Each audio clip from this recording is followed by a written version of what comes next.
Hello friends, welcome back to the new video. In this video guys, I am going to show you guys how to connect Wi-Fi in our Xiaomi phone. Guys, you want to connect any Wi-Fi network in your Xiaomi phone, so you can connect guys which Wi-Fi guys you have, as you know the password guys, and guys you don't know how to connect it. So guys, in this video guys, I will show you guys how to connect Wi-Fi in our Xiaomi phone. In this video guys, we are going to talk about how to connect Wi-Fi.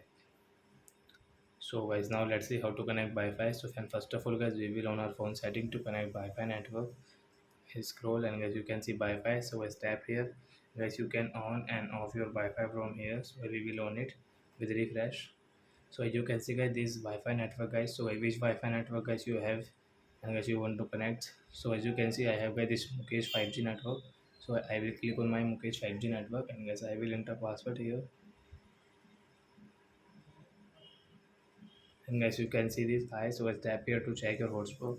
Oh, Wi-Fi password and guys connect option. But after 3 and 4 seconds guys you can see your Wi-Fi will connect, and guys you want to share Wi-Fi, so as you can share guys you can see tap to share password. So I hope friends you have understood how to connect Wi-Fi in our Xiaomi phone. So that's it guys, thanks for watching. So guys, now we will meet on guys next video guys with new topic. Before going guys, please go and like my video, subscribe my channel. Bye bye friends.